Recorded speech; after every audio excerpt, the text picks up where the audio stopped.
আমরা সারা জীবন টাকার পেছনে ছুটি এই আশায় যে অনেক টাকা হলে আমরা খুব সুখে থাকবো। কিন্তু আপনি কি লক্ষ্য করেছেন অনেক বিত্তবান মানুষও মানসিক শান্তিতে নেই, আবার অনেক সাধারণ মানুষ অল্পতে খুব খুশি। আসলে সুখ কোনো ব্যাংকের ব্যালেন্সে থাকে না, সুখ থাকে আমাদের দৃষ্টিভঙ্গিতে। আজকের ভিডিওতে আমি আপনাদের এমন 10টি মন্ত্র বলবো যা মেনে চললে টাকা ছাড়াও আপনি পৃথিবীর সবচেয়ে সুখী মানুষ হতে পারেন। চলুন জেনে নেই সেই জাদুকরী মন্ত্রগুলো। মন্ত্র 1, কৃতজ্ঞতা প্রকাশ। প্রথম মন্ত্রটি হলো আপনার যা আছে তার জন্য কৃতজ্ঞ হওয়া। আমরা যা নেই তার জন্য আফসোস করতে গিয়ে যা আছে তার আনন্দ নিতে ভুলে যাই। প্রতিদিন সকালে উঠে ভাবুন আপনার সুস্থ শরীর, মাথার উপর ছাদ এবং প্রিয়জনদের কথা। এই কৃতজ্ঞতাবোধ আপনার মস্তিষ্কে সুখের হরমোন নিঃসরণ করবে। মন্ত্র 2, বর্তমান মুহূর্তে বাঁচা। আমাদের দুঃখের বড় কারণ হলো অতীত নিয়ে আফসোস আর ভবিষ্যৎ নিয়ে দুশ্চিন্তা, কিন্তু সুখ থাকে বর্তমানে। ছোট ছোট মুহূর্ত উপভোগ করুন। এক কাপ চা, বৃষ্টির শব্দ বা প্রিয় কারো হাসি। বর্তমানকে আপন করে নিতে পারলেই সুখ আপনার হাতের মুঠোয়।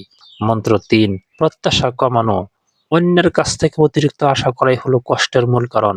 মানুষ যখন আমাদের প্রত্যাশা পূরণ করে না তখন আমরা অসুখী হই। মন্ত্রটি হলো কাজ করুন নিজের খুশিতে, প্রতিদান পাওয়ার আশা ছাড়াই। দেখবেন মন কতটা হালকা লাগে। মন্ত্র 4, তুলনা বন্ধ করা। সোশ্যাল মিডিয়ার যুগে আমরা অন্যের সাজানো জীবনের সাথে নিজের পর্দার পেছনের জীবনের তুলনা করি। মনে রাখবেন, তুলনা হলো আনন্দের চোর। আপনার জীবন আপনার মতো অনন্য। অন্যের সাথে পাল্লা দেওয়া বন্ধ করলেই আপনি নিজের উন্নতিতে ফোকাস করতে পারবেন। মন্ত্র 5, ক্ষমা করতে শেখা। মনে রাগ বা ক্ষোভ পুষে রাখা মানে হলো বিষ পান করে অন্যের মরা আশা করা। কাউকে ক্ষমা করে দেওয়া মানে তাকে জেতানো নয়, বরং নিজের মনকে মুক্তি দেওয়া। ক্ষমা করতে শিখলে মনের ভারী পাথরটা নেমে যায়। মন্ত্র 6, প্রকৃতির সাথে সময় কাটানো। টাকা লাগে না এমন থেরাপি হলো প্রকৃতি। একটু ঘাসের উপর হাঁটা, খোলা আকাশ দেখা বা গাছের যত্ন নেওয়া। প্রকৃতি আমাদের মনে করিয়ে দেয় যে জীবন খুব সহজ এবং সুন্দর।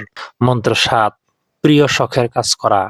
গান গাওয়া, ছবি আঁকা, রান্না করা বা ডায়েরি লেখা। আপনার যা ভালো লাগে তা নিয়মিত করুন। শখের কাজ মানুষকে ভেতর থেকে সজীব রাখে এবং একঘেয়েমি দূর করে। মন্ত্র 8, সুসম্পর্ক বজায় রাখা। হার্ভার্ডের এক দীর্ঘ গবেষণায় দেখা গেছে মানুষের সুখের সবচেয়ে বড় চাবিকাঠি হলো তার ভালো সম্পর্কগুলো। বন্ধু বা পরিবারের সাথে কোয়ালিটি সময় কাটান। একাকিত্ব দূর হলে সুখ নিজ থেকে চলে আসে। মন্ত্র 9 ও 10, হাসি এবং নিঃস্বার্থ সাহায্য। 9 নম্বর মন্ত্র হলো প্রাণ খুলে হাসা। হাসি শরীর ও মনকে ভালো রাখে। আর 10 নম্বর হলো অন্যকে সাহায্য করা। কাউকে সাহায্য করার পর যে মানসিক তৃপ্তি পাওয়া যায় তা কোনো দামি উপহার কিনেও পাওয়া সম্ভব নয়। টাকা দিয়ে বিলাসিতা কেনা যায় কিন্তু সুখ কেনা যায় না। এই 10টি মন্ত্র আপনার জীবনে চর্চা শুরু করুন, দেখবেন জীবনটা কত সহজ হয়ে গেছে। আপনার মতে সুখে থাকার সবচেয়ে বড় মন্ত্র কোনটি? কমেন্টে জানান। ভিডিওটি ভালো লাগলে লাইক দিন এবং প্রিয়জনদের সাথে শেয়ার করুন। নতুন হলে সাবস্ক্রাইব করতে ভুলবেন না। সবাই ভালো থাকুন, সুখে থাকুন। ধন্যবাদ।